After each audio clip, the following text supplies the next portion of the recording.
YouTube, I'm going to kind of live test this, kind of like the first test to see if I fixed this. I basically took this apart and I cleaned off what I could using just simple tools. This little dentist pick came in handy for little pieces. I actually also taped some of the diaphragms so that it wouldn't move when I was reassembling it to the housing and things, so that helped out. And I plugged it in and before I put back the cover, and everything seemed to work. But right now I'm going to test this air power and plug it in and let's see how it works. So pretty much right here I got it in a good location. Each nozzle is actually on its own air diaphragm, and it tends to work an average. What you want to do is actually so that's pretty much fixed, and I can feel air coming out of this one. So ooh, this one has a lot of air. So I finally fixed this air pump. It kind of went out on me 15 years ago and things, but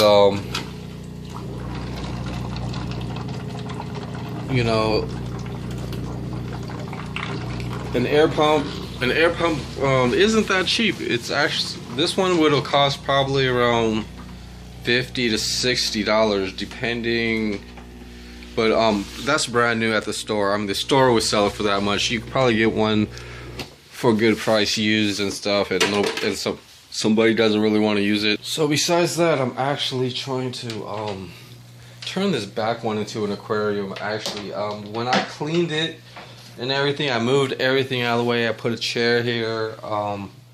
When I was cleaning that, I basically had a stronger idea of just I'm actually gluing the cover of it. So this is pretty much the cover of it. I had to silicone it and things like that because originally it wasn't cut very good. I kind of rushed and didn't do the measurement, but luckily I taped one side of the tape to the other side of this piece. So basically the glue isn't going to really ruin and messy up the other side. It's just whatever's right here, and this was actually pretty messy, but I have it's probably 5% of the bottle of glue or something like that, but I put Gorilla Glue on top of silicone to try to make it harder and more and protecting the silicone and things, just to try to repair that. This big tank and these ponds in the back, I had them set up in different places and arrangements, but this was probably the best for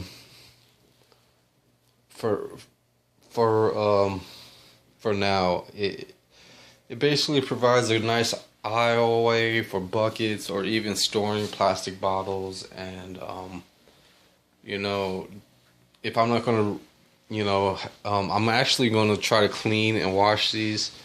I was planning to have it ready by Monday and things like that to go guppy fishing, or maybe by this weekend to go guppy fishing, and then but that was just a rant. I could actually get a wood stick pretty much to put through here, and it's got a little screw hole where I could screw in, but and then I could basically have a stick hanging right here with some of those lights that I have, and that should be pretty good lights. It's just and then I've got other lights that I need to fix up and things. So while cleaning and prepping these aquariums and some of the supplies I have, especially heaters and heat pads and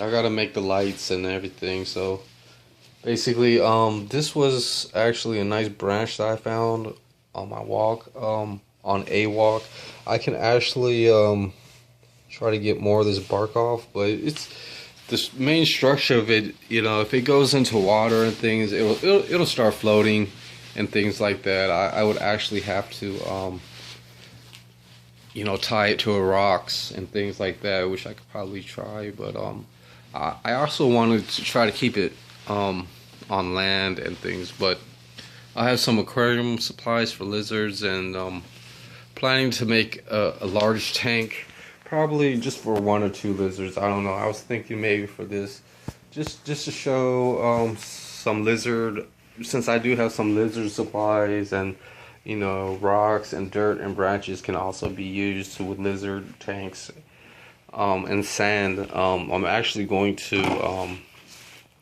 fill it up with mainly dirt, but have a bowl of sand. I can also use this as a bowl for water, or just a watering dish. But lizards don't have to have water, but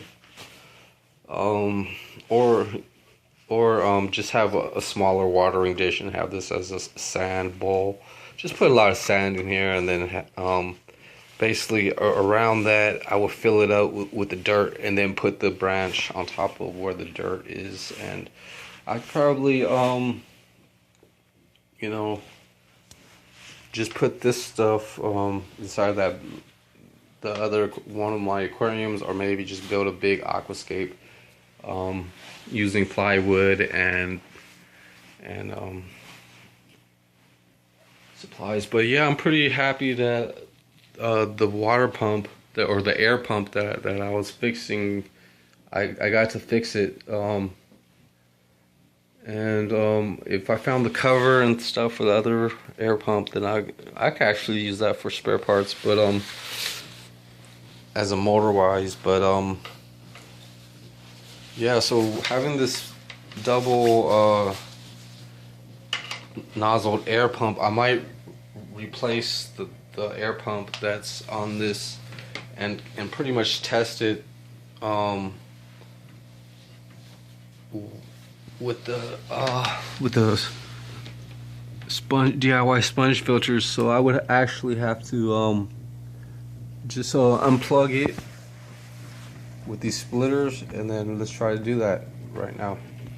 So yeah, during this whole thing, and even right here, it looks like some stuff, the cover started to deteriorate, and basically I had a good chance to take out the fish and put them in that aquarium.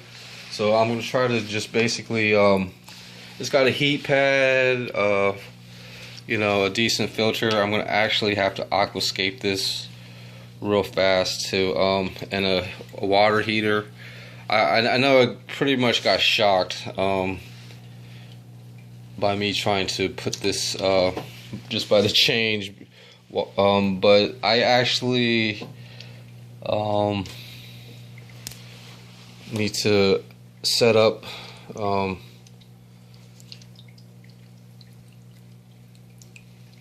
you know, I basically have a chance to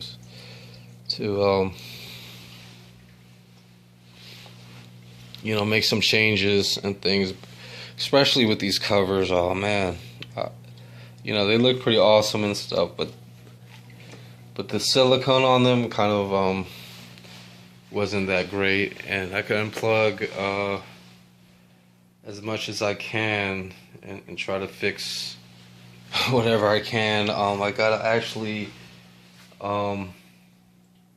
so now, you know, I don't really need to use the air pumps and things, but I'm gonna show you guys this connected to the airline, and I even unplugged the blue one, but I'm pretty sure it's on the left side.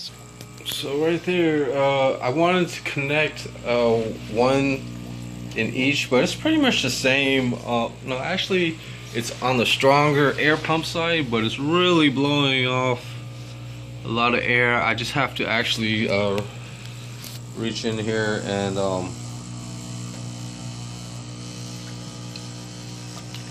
move this a little closer and things like that. Maybe shake it up to see if anything happens. And I could also well, by shaking it up I kind of messed it up.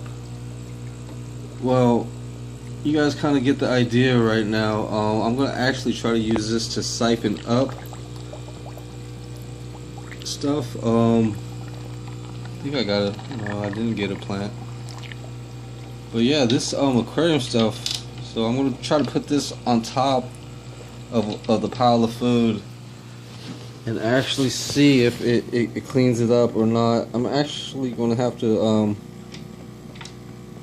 you know, I have some more of this food just in case. It's just not a lot of it. It's just some. But yeah, that's the problem with pretty much, you know, being careful and trying to you know, fix your aquarium. You change a lot of things. You never know what's going to happen. You just have to you know, pretty much be patient and even with making YouTube videos, it's not that easy. Working with one hand and you know, having to move stuff around with one hand and things like that. It's pretty hard. And you know, even disappointments with this aquarium cover, it's gonna really just, and you know, doing things and you know, knowing that you don't have all the time and things to do it just makes it that much harder. So let me try to aquascape this other aquarium for the fish, and I'll be right back. So yeah, this water was pretty warm. I think it wasn't really warm, but now it's going to be pretty warm. It's got a little heater light. So yeah, that's why you kind of have a way to you know, that's why you got to stay on top of cleaning your aquariums and stuff and being ahead at the next thing, because you might run into a problem or an issue, especially, you know, with this aquarium cover and the silicone. Even under the trim, the silicone is looking awful. It makes me kind of think about, you know, using the good silicone stuff. But I'm gonna try to just and I like having the sponge filter system, so I might unplug one and with the air pump, you know, just have one in there with the one pump, with just one pump, and then the double pump I'll probably make a couple of other air filters, and then it should be pretty good. But there's really not a good space for this air pump unless right behind the light. So let me try to hook that up and we'll see how that goes. Yeah, the silicone just wasn't dried up all the way, and plus, you know, with it out, I could just you know, try to re-clean everything and maybe use some of the Gorilla Glue. I just need to you know, not be afraid to put some of the Gorilla Glue. Anyways, I'll have like a scraper or something, and even, but you know, to move the glue around and stuff. So yeah, it kind of sucked, but it kind of had to be done eventually. At least I got this back aquarium on, and hopefully testing that heater and hoping that heater works, the filter works. The fish is kind of right there. It's gonna eventually have to settle down and get into just eating and living and things, but hopefully this heater just kicks on. It should be. I adjusted it so that when I plug it in, it'll just turn right on. It's a hang on back heater, but not bad. But you know, that betta fish is fine. It could easily grow out in a tank like that, and we'll just see you on the next video on these two tanks. Or I'm still working on them. All right, bye.